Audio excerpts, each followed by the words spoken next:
Good morning. As a podcast host, there is one answer that I love to hear when I ask my guests a question, but I rarely ever do. To me, this answer is a signal of maturity and nuance and honesty. And it's not trying to give an answer to all the world's problems. That answer is, I don't know. Why is hearing I don't know so refreshing to me? And I'm guessing to many of you, which is why I'm doing this, frankly. We are all members of a social species in a modern culture that's turbocharged by energy surplus and social technology. But in this modern setting, we still seek status and respect, a product of our evolutionary wiring. And because of this, in most public settings in today's society, including and especially the media, we value, and I would argue overvalue, confidence, bravado, and certainty. So saying I don't know is now seen as a sign of weakness, not of wisdom. So when you hear it in a public setting, it's like an antidote to our cultural consensus trance.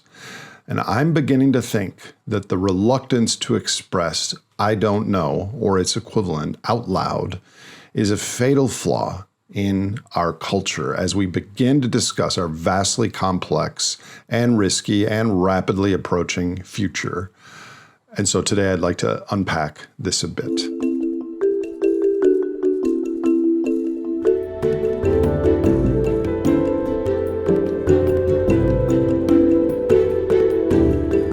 So back in the day, 25 years ago, no longer ago than that, 25 years ago is when I left. When I started at Salomon Brothers in 1992, so over 30 years ago, Salomon Brothers was one of the coolest places on Wall Street. And in the training program, which was much revered and respected, they kicked our asses. And a lot of times they would ask you a question about simple bond math, like what's the duration of a 30-year note? And then they would ask you a little bit harder question, what's the ticker symbol of some stock? And then they would ask you a really hard question. And after you answered the first two questions, like, yeah, I know that, it's Yahoo, YHOO or whatever, then they would ask you a question that you weren't supposed to be able to ask. And what ended up happening, especially as we wanted to impress our bosses, we would make something up or guess. And they would come down on us so hard, like, no.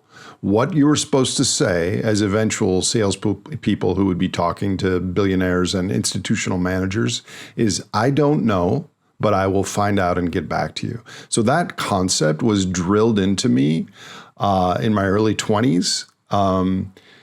But in the intervening 30 years, I don't know is not spoken in our culture. And I want to try to understand why and what it means. So there's many levels of this. And our culture today doesn't merely tolerate and accept overconfidence, but I think we actually prioritize it and basically pay a premium for overconfidence in our culture. Social media feeds boost the really bold claim that then goes viral as opposed to the nuanced one that is more accurate. And I feel that dynamic in spades hosting the content on TGS the past few years. TV and news producers, they book the guests with the crisp and sharp take, not the careful qualifying one. And in classrooms, the quick hand beats the methodological thinker.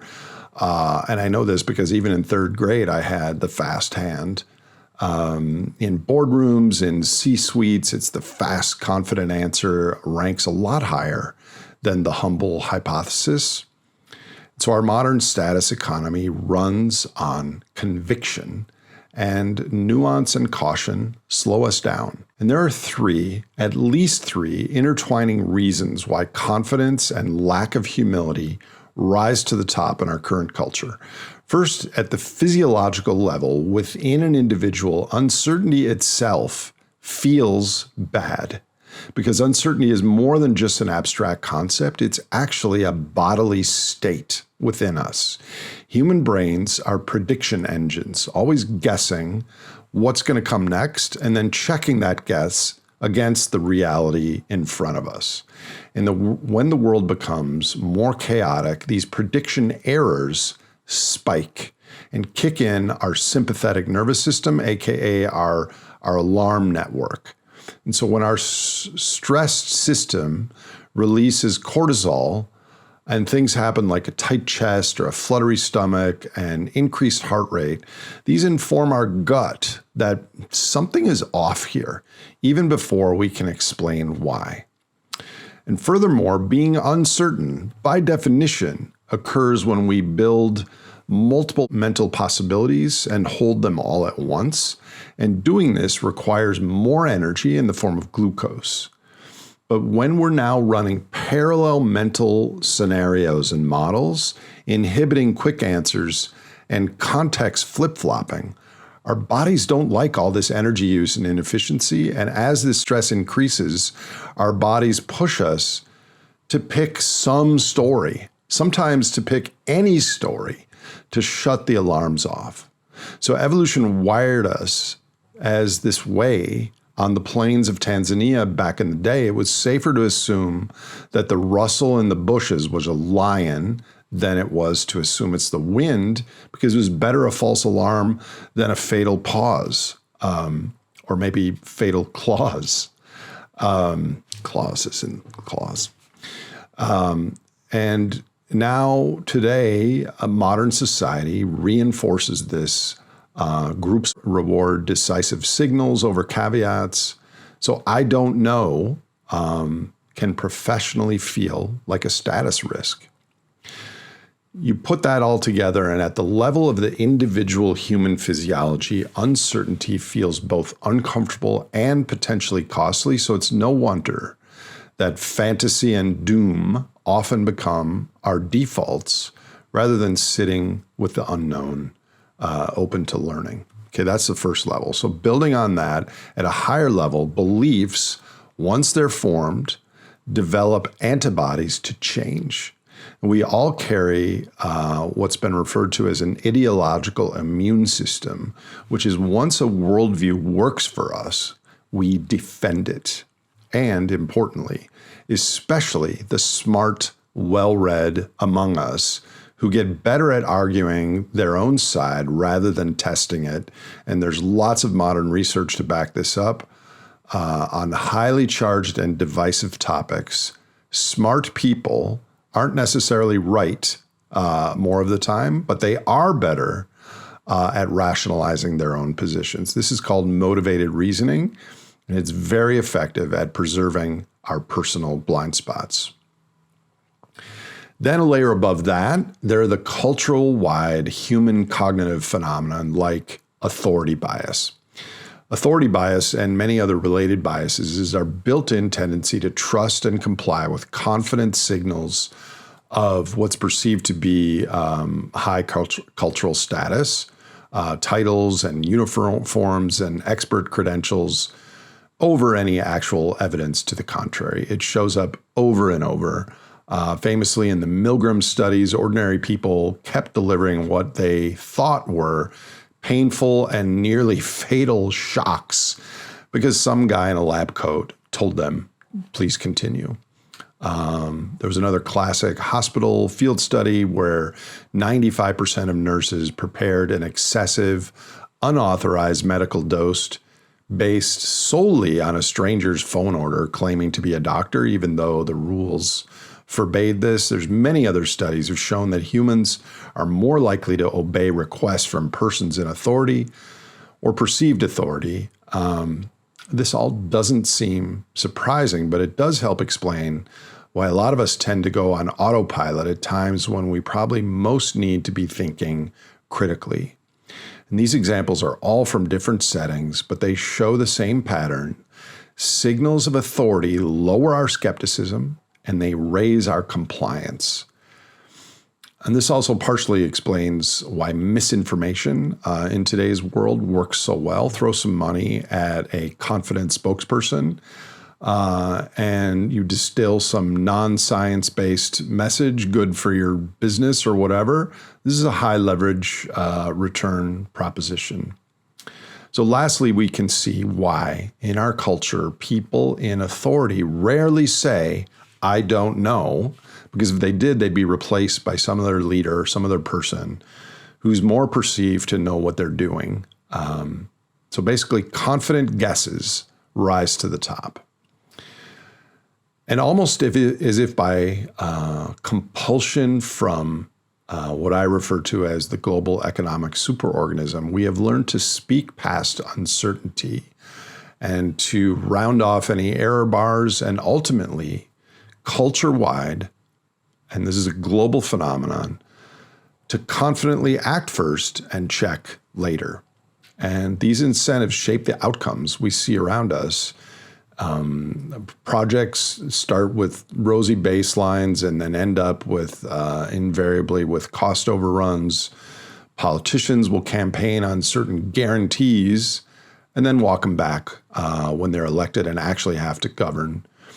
Even science gets pulled towards headline-ready narratives.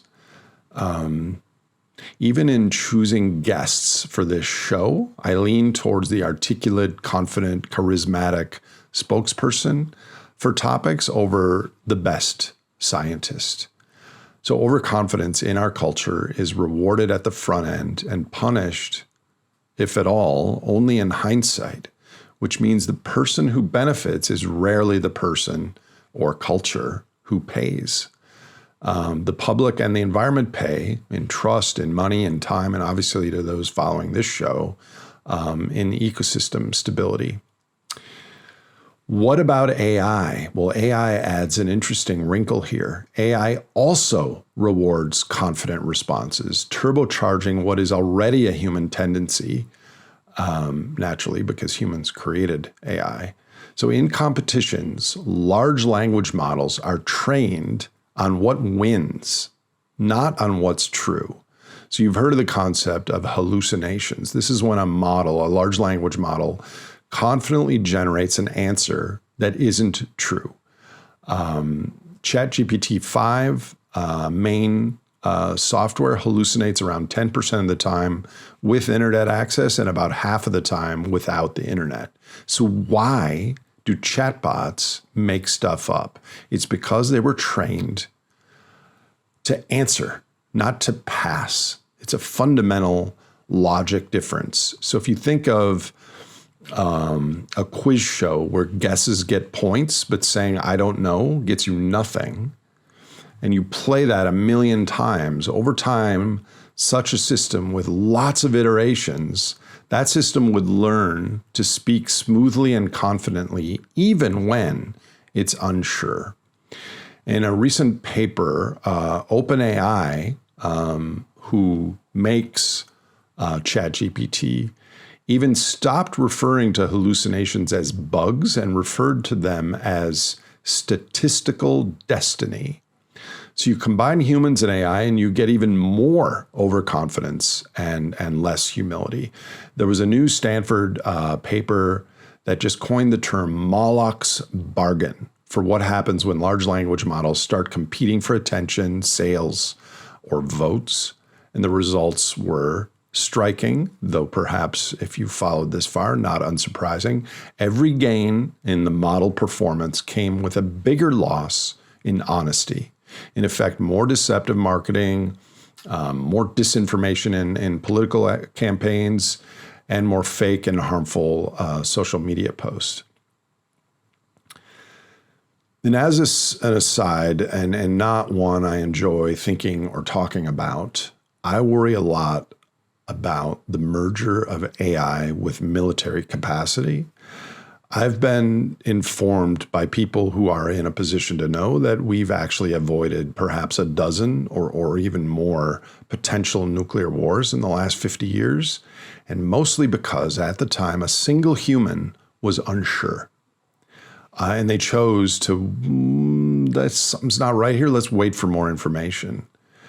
And the rational speed bumps of uncertainty and waiting might disappear if large language models trained on worst case possibilities eventually replace the human interface and the human decision making and judgment.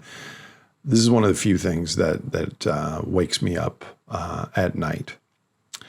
Of course, you're aware this is not just a machine AI problem, but really a mirror into our cultural values and behaviors, because we train ourselves the same way. As I mentioned before, media cuts to the confident clip, and companies promote decisive, confident talkers, and politicians prioritize simplicity and easy to understand things over truth and complexity. Economists tell stories of infinite growth and that technology will be able to solve any challenges along our way. The result is human hallucination, stories we tell ourselves and act on that wildly outpace our energy, ecosystem, and time constraints. And then we're shocked when reality shows up to stare us in the face and remind us. So what are the costs of overconfidence? People following along this platform are well aware of the modern cost of overconfidence and certainty on the environmental side.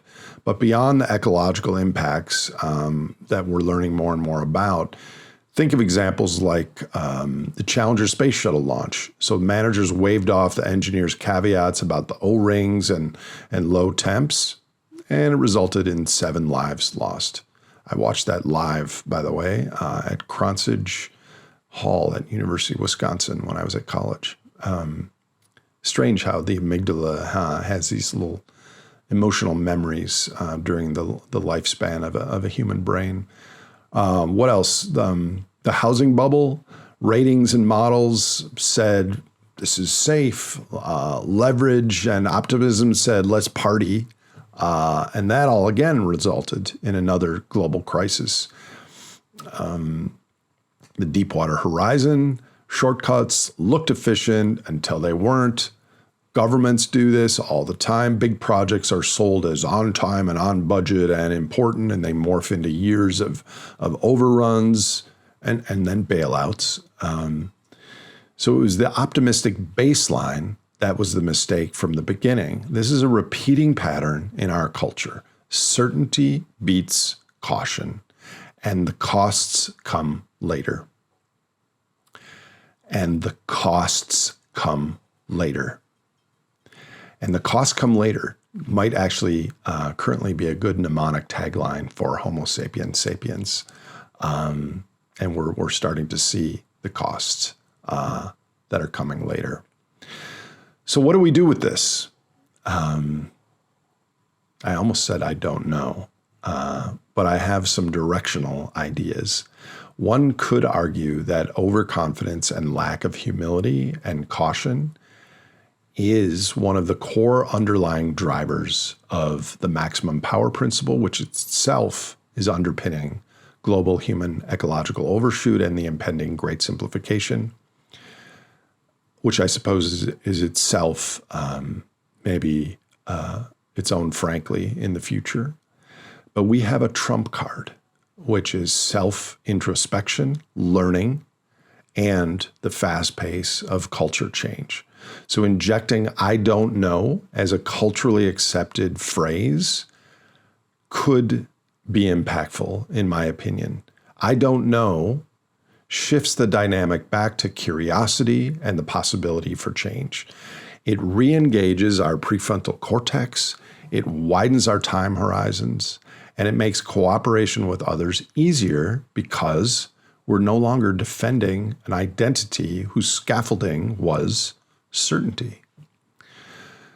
If you can't admit that you don't know, then you can't really hear anything else. Admitting uncertainty lets us run experiments instead of arguments, and it creates room to develop scenarios and, more importantly, extend conversations with people who we might otherwise disagree with and not talk to. So how do we put this into practice? In some ways, this human authority bias phenomenon dovetails, I suspect, with the psychopathy dark triad story that I've been talking about recently. Now, I'm going to think on that more. I think there's an important overlap there that I need to muse on. But what do we do in practice to shift this dynamic? I don't know. But here are a few directional suggestions. So AI itself is evolving in emergent ways, and OpenAI, in their Why AI Models Hallucinate paper, they proposed a fix to hallucinations. Not more data or the size of compute or the model size, but merely a change in the rules on how models are trained. And they're considering rewiring the benchmarks. So I don't know, specifically I don't know, is rewarded instead of punished. And if this works and confidence thresholds are added to calibrate behavior, the thinking is that models will stop bluffing when they're uncertain. And this is really encouraging, I think. But of course, a big caveat is that downstream from what OpenAI is doing are all their customers, the corporations, and the confident individuals, and convincing them to embrace new models that favor I don't know over accuracy porn is perhaps a harder challenge than just patching the chatbots themselves.